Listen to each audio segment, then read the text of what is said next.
Big pass புகழ் மாயா அவர்கள் வந்து இப்போ லேட்டஸ்டா ஒரு விஷயம் சொல்லியிருந்திருக்காங்க. ஸோ அவங்க என்ன சொல்லியிருந்திருக்காங்க அப்படின்னா, அவங்களோட ஃபேன்ஸ் அதாவது மாயா ஸ்குவாட் அப்படின்றவங்களுக்கு ஒரு முக்கியமான அப்டேட் ஒன்று கொடுத்துருக்காங்க.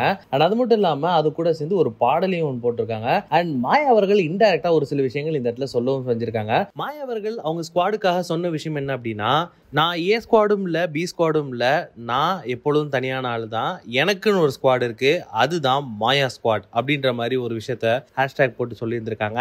அண்ட் அது மட்டும் இல்லாமல் இதோட சேர்ந்து ஒரு பாடலையும் ஆட் பண்ணியிருந்திருக்காங்க. ஸோ அந்த பாடலில் அவங்க என்ன சொல்லியிருந்திருக்காங்க அப்படின்னா, நான் புதுமையானவன், இந்த உலகை புரிந்து கொண்டவன், நல்ல அழகை தெரிந்து மனதை கொடுத்து அன்பில் வாழ்பவன், ஆடலாம் பாடலாம் அனைவரும் கூடலாம் வாழ்வை சோலையாக்கலாம் அப்படின்ற மாதிரி பாடல் வரிகளை வந்து இந்த இடத்துல ஆடும் பண்ணி இருக்காங்க மாயா அவர்கள். சோ இது மூலமா மாயா அவர்கள் சொல்ல வர விஷயம் என்ன அப்படின்னா, நான் ஏ ஸ்குவாடும் இல்ல பி ஸ்குவாடும் இல்ல, நான் மாயா ஸ்குவாடு தான், எனக்குன்னு ஒரு கூட்டம் இருக்காங்க, அந்த கூட்டத்துக்காக இனிமே நான் வேலை பார்க்க போறேன் அப்படின்ற மாதிரி மாயா அவர்கள் இந்த வீடியோ மூலமா நம்மளுக்கு தெரிவிச்சிருக்காங்க. பிக் பாஸ் வீட்டுக்குள்ள இருக்கும் பொழுது ஏ டீம் பி டீம் இல்லாம இன்னொரு ஸ்பெஷல் டீம் உள்ள இருந்துச்சு. அது வந்து மாயா அண்ட் பூர்ணிமா. அவங்க ரெண்டு பேரும் ஒன்னா சேர்ந்து நிறைய விஷயங்கள் பிக் பாஸ் வீட்டுக்குள்ள பண்ணிட்டு இருந்தாங்க.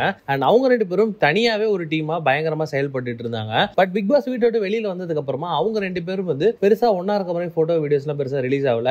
அப்பப்போ ஒன்னு ரெண்டு போட்டோ வந்துட்டு இருந்தாலும் அவங்க ரெண்டு பேரும் அவங்களோட பர்சனல் லைஃபை கான்சன்ட்ரேட் பண்ணிட்டு இருக்காங்க. பூர்ணிமா அவர்கள் வந்து அடுத்தடுத்து படங்கள் சைன் பண்ணிட்டு இருக்காங்க. அண்ட் மாயா அவர்கள் வந்து அவங்களோட தியேட்டர் பிளே அண்ட் அவங்களும் ஒரு சில படங்கள்ல சைன் பண்ணிட்டு அவங்க அடுத்த லெவல் போயிட்டு இருக்காங்க. சோ இந்த ஃப்ரெண்ட்ஷிப் வந்து பிக் பாஸ் வீட்டுக்குள்ள ரொம்ப அழகா இருந்துச்சு. வெளியில வந்ததுக்கு அப்புறம் இது கண்டினியூ ஆகும் அப்படின்னு எதிர்பார்த்த நிலையில இப்போ இவங்க ரெண்டு பேரும் ஒன்னா இருக்கிற மாதிரி எந்த விஷயமும் தெரியல. பிக் பாஸ்ல இருக்கக்கூடிய மித்த ஃப்ரெண்ட்ஷிப் மாதிரி இந்த ஃப்ரெண்ட்ஷிப்பும் ஆயிடுச்சு அப்படின்ற மாதிரியும் ஒரு சில கமெண்ட்ஸும் வந்துகிட்டு இருக்கு. சோ நம்மளாம் பொறுத்திருந்து பார்ப்போம் மாயா அவர்களோட அடுத்த கட்ட பயணம் என்னவா இருக்க போகுது அப்படின்றத. சோ உங்களுக்கு இந்த வீடியோ பிடிச்சிருந்தா லைக் பண்ணுங்க, ஷேர் பண்ணுங்க, கமெண்ட் பண்ணுங்க. மறக்காம வீட்டாக்கிஸ் யூடியூப் சேனலை சப்ஸ்கிரைப் பண்ணி அந்த பெல் ஐகானை தட்டி விட்டுருங்க.